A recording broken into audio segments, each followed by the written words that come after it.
Par deux fois, le Coran relate que les trois lettres entrecoupées, ta, sin, mim, représentent les versets du livre explicite, le Saint-Coran.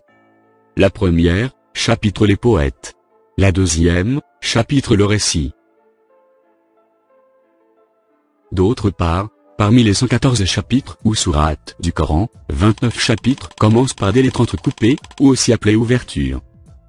Et toutes ces lettres entrecoupées, de ces 29 chapitres, sont composées de ces 14 lettres fondamentales. Par contre, si on comptabilise la répétition de toutes ces lettres entrecoupées, on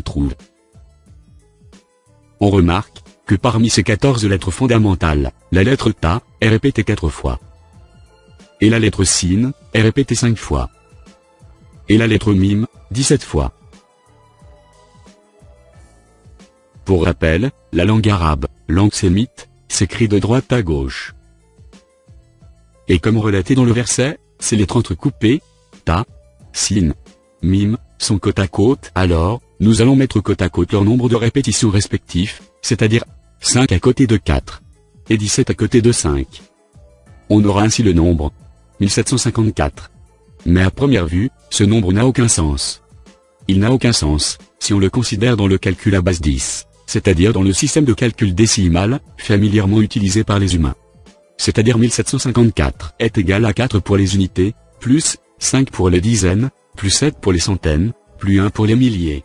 Ce qui nous donne 1754 égale 4 par 1, car unité, plus 5 par 10, car dizaine, plus 7 par 10 par 10, car centaine, plus 1 par 10 par 10 par 10, car millier. Ainsi, 1754 égale 4, plus 50, plus 700, plus 1000.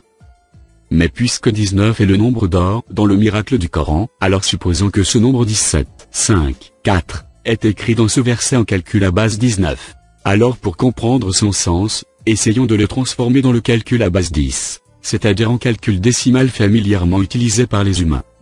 Donc on écrit 1754 égale 4 par 1 pour les unités, plus 5 par 19 pour les dizaines mais en base 19, plus 17 par 19 pour les centaines.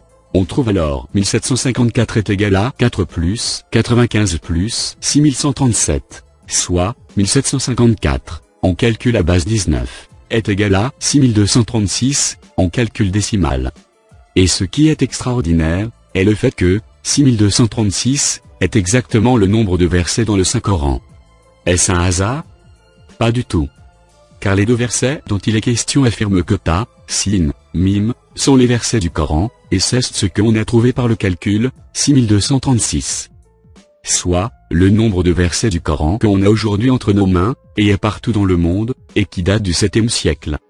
N'est-ce pas là, une preuve que ce Coran, ne peut être une œuvre humaine? Sachant qu'au 7e siècle, quand le Coran fut révélé, les gens ne connaissaient même pas le système de calcul à base 19, et même le symbole du zéro n'existait pas encore puisqu'il sera inventé quelques siècles plus tard. Au 7e siècle, en Europe par exemple, les gens utilisaient les chiffres romains, alors leur parler du système de calcul à base 19, du moment que le zéro n'existait même pas, est un mirage. N'est-ce pas là, un miracle? Puisque le décodage, des trois lettres ta, sin, mim, du 7e siècle, par la conversion de leur nombre de répétitions du calcul à base 19 au calcul à base 10, nous a permis de trouver 6236, soit un nombre de versets absolument égal à celui du nombre de versets du Coran d'aujourd'hui, étant lui-même un fait exceptionnel. Et le plus étrange, est le fait que le calcul à base 19 était méconnu au 7e siècle, alors que le nombre des versets affichés explicitement, 1754, était en base 19. En plus, le Coran étant vieux de 14 siècles, ce calcul prouve qu'il est incorruptible, et confirme ainsi la véracité des deux versets suivants. 1. Son rassemblement nous incombe, ainsi que la façon de le réciter. Par ce verset, nous pouvons dire que, les compagnons du prophète, que la paix d'Allah soit sur lui, ont durant le califat d'Othman, rassemblé le nombre exact des versets du Coran, comme trouvé dans les trois lettres ta, sin, mim, soit, 6236 versets, d'où la véracité que le rassemblement du Coran était divin, comme relaté dans ce verset. 2. En vérité c'est nous qui avons fait descendre le Coran, et c'est nous qui en sommes gardiens.